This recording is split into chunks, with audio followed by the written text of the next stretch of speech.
নমস্কার বন্ধুরা, গপ্পগাথায় তোমাদের সকলকে জানাই সুস্বাগতম।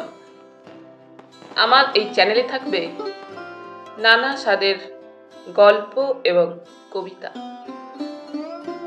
সেই সমস্ত শুনে যদি তোমাদের ভালো লাগে অবশ্যই একটা লাইক করো এবং মতামত পাঠিও, যেটা আমার কাছে অত্যন্ত দামি।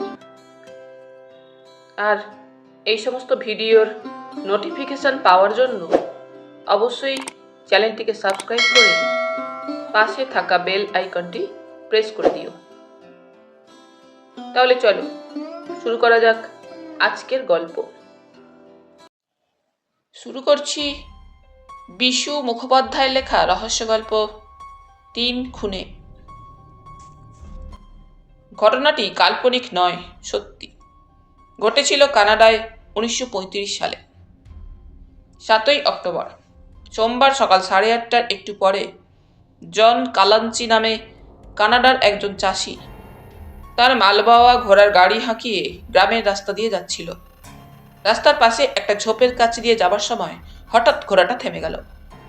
নানাভাবে টানাটানি করেও সে আর কিছুতে এগোতে চাইল না, তাই তো? এর কারণ কি? জন গাড়ি থেকে নেমে চারিদিকে একবার চোখ বুলিয়ে নিতেই দেখে রাস্তার পাশে একটা স্পষ্ট দাগ। দাগটা দেখলেই বুঝতে পারা যায় কোনো একটা ভারী জিনিস ঘষড়ে টেনে নিয়ে যাওয়া হয়েছে এখান থেকে ঝোপের ভেতরে। আরো কয়েক পা এগিয়ে ঝোপের দিকে উঁকি দিয়েই জনের চোখ একেবারে কপালে উঠে গেল।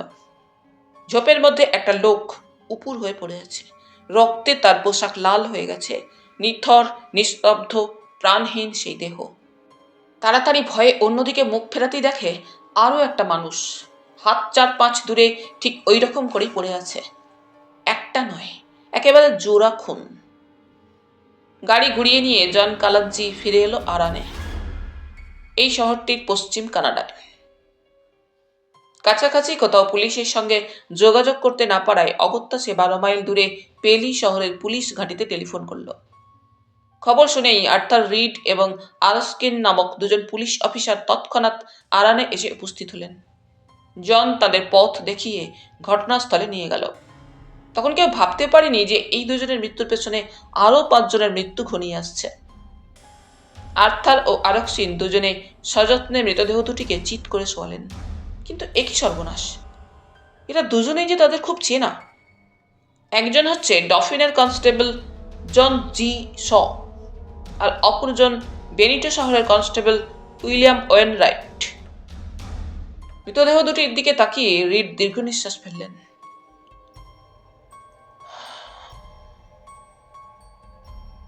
একটু চুপ করে থেকে বললেন, তুমি এখান থেকে এক পাও নড়ো না, পাহারা দাও। আমি ঘাঁটিতে একবার টেলিফোন করে আসি। রিড চলে গেলেন। গিয়ে টেলিফোন করলেন প্রায় 100 মাইল দূরের একটি ঘাঁটিতে ইন্সপেক্টর কেলিকে। খবরটা শুনেই কেলি আশ্চর্য হয়ে গেলেন। বললেন, এক্ষুনি জন মেটকফ, জন মন মলিনেক্স ও বব ওয়াকারকে পাঠাচ্ছি। তুমি ততক্ষণে এই খুন সম্বন্ধে খোঁজ খবর সংগ্রহ করো। জোড়া খুনের এই খবর দেখতে দেখতে চারিদিকে রাষ্ট্র হয়ে গেল। আশেপাশে লোক জড়ো হতে লাগলো। রিড তাদের কাছে খোঁজ খবর নিতে লাগলেন। নিকোলাস চেনুক নামে এই গ্রামের একজন চাষি তাকে বলল, ডফিনের কনস্টেবল জন জি শ, যিনি খুন হয়ে পড়ে আছেন, তাকে সে 5ই অক্টোবর শনিবার খুব ভোরে পুলিশের গাড়ি করে এই গ্রামে দেখেছে। পল বুগুরা নামে একটি যুবক সেই সময় তার গাড়ি থেকে নেমে যায়। রিড জিজ্ঞেস করলেন, বুগুরার বাড়ি চেনো তুমি? হ্যাঁ, নিকোলাস চেনুক ঠিকানাটা বলে দিল। রিড ততক্ষণাৎ বুগুরার বাড়ির দিকে রওনা হয়ে গেলেন। ভেতরে আসতে পারি কি? প্রশ্ন করে রিড বুগুরার ঘরের মধ্যে ঢুকে গেলেন। বুগুরার বয়স মাত্র বছর 20। পুলিশের লোককে দেখেই সে একটু ঘাবড়ে গেল। জোড়া খুনের খবর তুমি শুনেছ? রিড জিজ্ঞেস করলেন। হ্যাঁ, শুনেছি বইকি। আচ্ছা, 5 তারিখের খুব ভোরে তুমি কনস্টেবল শয়ের গাড়ি থেকে নেমেছিলে না? হ্যাঁ। তাহলে আর বেশি সময় নষ্ট না করে তাড়াতাড়ি ঘটনাটা আমার কাছে বলো তো শুনি। রিডের প্রশ্নে বুগুরা বলতে লাগলো ভয়ে ভয়ে, শুক্রবার দিন বেনিটোয় এক নাচের আসরে আমি গিয়েছিলাম। শেষ পর্যন্ত যারা ছিল তাদের মধ্যে ফ্রাস্টেস আর পলিন দু বোন এবং জো পোসনিকভ, পিটার ওকেন, জন কালমাক, এই তিনজন রুশীয় যুবক। এরা তিনজনেই ডুকোবোর দলের। বুগুরা একটানা বলে যেতে লাগলো। রাত হয়েছিল বেশি, তাই একই গাড়িতে করে সবাই সেই মেয়ে দুটিকে বাড়ি পৌঁছে দিতে গেলাম। গাড়ি যখন মেয়ে দুটির বাড়ির কাছে থামলো, তখন দেখলাম রাস্তার ধারে কনস্টেবল জন শ ও ওয়েনরাইট এদের জন্য অপেক্ষা করছেন। শ এগিয়ে এসে রুশ যুবক তিনজনকে জিজ্ঞেস করলেন, দিন কতক আগে এখানে একটা গুদামের ডাকাতি হয়ে গেছে, আপনারা জানেন? তারা না বলে দিল। তারপর শ এই রুশ যুবক তিনজনের পকেটের ভেতর বা পোশাক পরিচ্ছদের মধ্যে কোনো অস্ত্রশস্ত্র পাওয়া যায় কিনা তল্লাশ করলেন। যখন তেমন কিছু সন্দেহজনক পাওয়া গেল না, তখন তিনি পোসনিকভকে বললেন, তোমার গাড়ির লাইসেন্স নেই কেন? গাড়িখানা চালাচ্ছিলেন পোসনিকভ। জবাব দিল, এটা আমার এক প্রতিবেশীর পুরানো গাড়ি, অনেকদিন পড়েছিল। কেমন চলে দেখবার জন্য একবার বের করেছি, পছন্দ হলে কিনে নেব, তখন যে লাইসেন্স করিয়ে নেব তাতে আর সন্দেহ কি? পোসনিকভ এমন গুছিয়ে জবাবটা দিল যে মনে হলো স কথাটা বিশ্বাস করেছেন। তবুও তিনি বললেন, তোমরা তিনজনেই সোমবার দিন সকালে আদালতে যাবে এবং কৈফিয়ত দেবে যে কেন তোমরা বিনা লাইসেন্সে গাড়ি চালাচ্ছিলে। বেশ, তাই যাও বলে পোসনিকভ রাজি হলো। তারপর আমাদের গাড়িটা চলতে আরম্ভ করলো আর ওরা গিয়ে পুলিশের মোটরে উঠলেন। পুলিশের নজরের বাইরে গাড়িখানা যেতেই ওরা গদির তলা থেকে দুটো রিভলভার আর একখানা চকচকে মারাত্মক ছুরি বার করে আস্ফালন করে বলল, পুলিশগুলো শুধু বোকা নয়, আস্ত গাধা। আরে বাবা, পকেট হাতড়ালে কি কিছু মেলে? গদির তলায় তলার চোরা কুটুরগুলি দেখতে হয়। এমন সময় শ আর ওয়েনরাইটের গাড়িখানাকে আবার আসতে দেখা গেল। আমাদের গাড়িখানা থামলো। কনস্টেবল শ বললেন, আমার সন্দেহ হচ্ছে ডুকোবর দলের লোক তোমরা। তোমরা হয়তো সোমবার আদালতে যাবে না, সুতরাং এই গাড়ির পিছনের সিটে বসে তোমাদেরকে আমাদের সঙ্গে যেতে হবে। আর তুমি, আমাকে লক্ষ্য করে তিনি বললেন, ওদের গাড়িখানা চালিয়ে আমার গাড়ির আগে আগে চলো। তার কথা মতো আমি যদিও গাড়িতে উঠলাম, কিন্তু সত্যি বলছি তখন আমি এত ক্লান্ত হয়েছিলাম যে আমার হাত পা টলছিল। ফলে একটুখানি গিয়েই একটা নর্দমায় আমার গাড়িটার চাকা বসে গেল। কিছুতেই তাকে কায়দা করতে পারলাম না। তখন আর কি করা যায়, পুলিশের গাড়িতেই উঠতে হলো এবং শ আমাকে বাড়ি পৌঁছে দিয়ে গেলেন শনিবার ভোর 5টায়। আচ্ছা, কনস্টেবল শ কি গাড়িতে করে ওই তিনজনকে নিয়ে গেলেন? হ্যাঁ, তিনি ওদের পেলির থানায় নিয়ে গেলেন। এরপর রুশীয় যুবক তিনজনের বাড়ির ঠিকানা নিয়ে তিনি তাদের খোঁজে গেলেন। জানা গেল শুক্রবার নাচের আসরে যাবার পর থেকে তারা কেউই আর বাড়ি ফেরেনি। রুশীয় তিনজনের বাড়ি থেকে ফিরে এসে রিড দেখলেন যেখানে খুন হয়েছে সেই রাস্তার ধারে অনেক লোক জমেছে। পেরুনাক নামে একজন তাকে বলল, শনিবার বিকেলের দিকে একখানা গাড়ি করে তিনজন লোক তার বাড়িতে এসেছিল। তারা বলল, আমরা ক্ষুধার্ত, কিছু খাওয়াও। যদিও আমাদের পোশাক আশাক সাধারণ দেখছো, তবু আমরা পুলিশের গোয়েন্দা শ ওয়েনরাইটের হত্যাকারীর খোঁজে বেরিয়েছি। আমি ভয়ে সামান্য কিছু খাবার যা ছিল বার করে দিলাম। তারা তাড়াতাড়ি তা খেয়ে গাড়ি হাঁকিয়ে বেরিয়ে গেল। আমার কিন্তু তাদের দেখা পর্যন্ত সন্দেহ হচ্ছে। পেরুনাকের কথা শেষ হতে না হতেই আর একজন চাষি বলল, শনিবার দিন বিকেলে তিনজন লোক লেজিবোখপ খুড়োর বাড়িতে গিয়েছিল। লেজিবোখপও স্থানীয় একজন ক্ষেত চাষি। তখনই ডাকতে পাঠানো হলো তাকে। লেজিবোখপ কাছেই থাকত। তাড়াতাড়ি সেও সেখানে উপস্থিত হয়ে বলল, যা শুনেছেন ঠিকই, ওই রকম তিনজন রুশ সেদিন আমার কাছে এসেছিল। তারা বলা বলিও করছিল যে দুজন কনস্টেবলকে তারা শেষ করে এসেছে। রক্তের দাগ যা একটু সামনের সিটে লেগেছিল আঙুল দিয়ে তাও ঘষে মুছে দিয়েছে। আর তারা আরও বলছিল যে নিজের দেশের জন্য যে কাজ তারা করেছে তাতে যদি কেউ বাধা দেয় তো তাকে শেষ করে দিতে তারা পরোয়া করে না। এমনি ধারা আরও অনেক কথা বলা বলি করতে করতে ভোঁ ভোঁ করে গাড়ি চালিয়ে তারা বেরিয়ে যায়। রিড এইবার ইন্সপেক্টর কলিকে টেলিফোন করে ওই তিনজনের চেহারার খানিকটা বর্ণনা দিলেন। শোনামাত্রই কেলি খবর পাঠালেন চারিদিকে। রেলে স্টেশনে রাস্তার মোড়ে মোড়ে চারিদিকে পুলিশ মোতায়েন হয়ে গেল। ইতিমধ্যেই জন মেটকাফ, বব ওয়াকার ও জন মলিনেক্স পুলিশের লাইনের পাক্কা তিনজন লোক ঘটনাস্থলে এসে পৌঁছালেন। ঘটনার গুরুত্ব বুঝে একজন ডাক্তারকে সঙ্গে করে ইন্সপেক্টর কেলিও এলেন। ডাক্তার পরীক্ষা করে দেখলেন শয়ের মাথার পেছনের দিকে 3টে গুলির চিহ্ন, আর গালের পাশে ছুরি দিয়ে চেরার একটা দাগ হাঁ হয়ে আছে। তাছাড়া একটা হাত কাটা দেখে মনে হয় তিনি ছুরি দিয়ে আক্রমণটা আটকাতে গিয়েছিলেন। বেশ বোঝা যায় তিনজন পেছন থেকে হঠাৎ এদের দুজনকে আক্রমণ করেছিল। এর মধ্যে খুনে তিনজনের বর্ণনা খবরের কাগজ, রেডিও মারফত ছড়িয়ে পড়ল। সাধারণ লোকেরা এ ব্যাপারে বেশ ভয়ও পেয়ে গেল। 3 মূর্তিকে একসঙ্গে দেখলেই আতঙ্ক হতে লাগলো সবার। এই 3 খুনের প্রথম সূত্র পাওয়া গেল ডব্লিউ.ডি. ডাউন্সের কাছ থেকে। ডাউন্স হচ্ছেন নিকটবর্তী এই শহরের পেট্রোল ব্যবসায়ী। তিনি টেলিফোন করে পুলিশকে জানালেন যে শনিবার গভীর রাত্রে 3 জন রুশ যুবক তার দোকানে পেট্রোল নিতে আসে। তাদের চেহারা দেখেই কেমন সন্দেহ হয়েছিল। আরও একটা কথা, তাদের গাড়ির একটা কাঁচ ভাঙা ছিল। এই খবর থেকে আন্দাজ করা যায় তারা কানাডার এলাকা পার হয়ে ব্রিটিশ কলম্বিয়াতে যাওয়ার উদ্দেশ্য নিয়ে পাড়ি দিয়েছে। এর খানিকক্ষণ পরেই আরও একটা খবর পাওয়া গেল।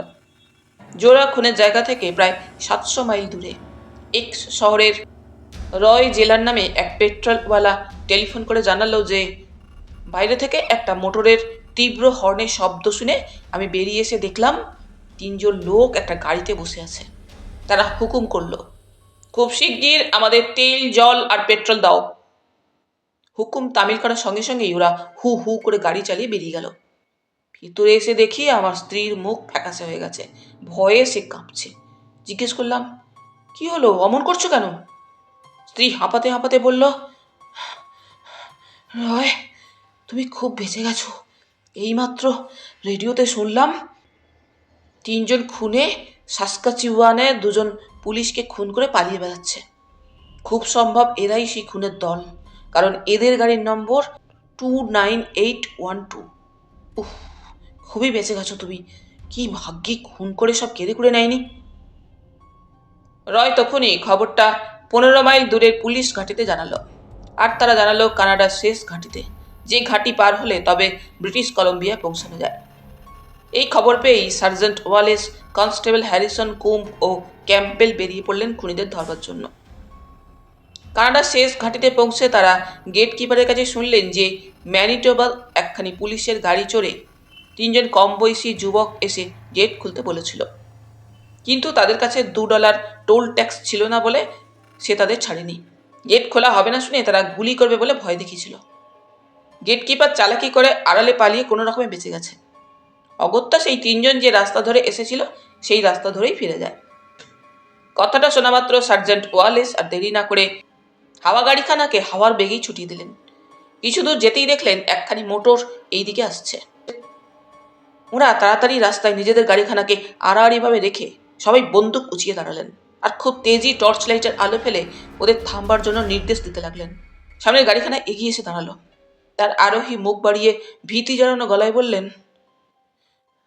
আমার নাম টিসি স্কট, আমি ক্যালগারিতে থাকি। এই একটু আগে 3 জন বন্দুকধারী গুন্ডার হাতে পড়েছিলাম।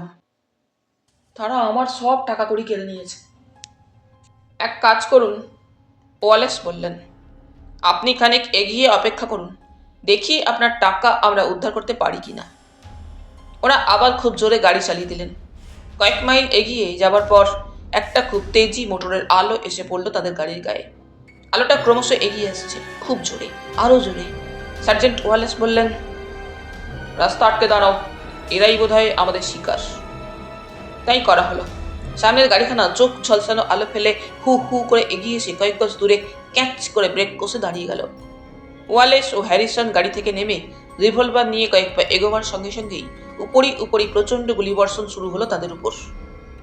উফ, বলেই বুকটায় হাত দিয়ে চেপে ধরে ওয়ালেস ঝুঁকে পড়লেন।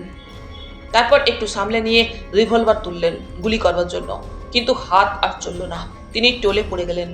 ইতিমধ্যে হ্যারিসন রিভলভার চালাবার চেষ্টা করলেন, কিন্তু ওই গাড়িটার তেজি আলোয় চোখ তার ধাঁধিয়ে যেতে লাগলো এবং দুর্ভাগ্যক্রমে তিনিও গুলি ছোড়বার আগেই আর্তনাদ করে পড়ে গেলেন।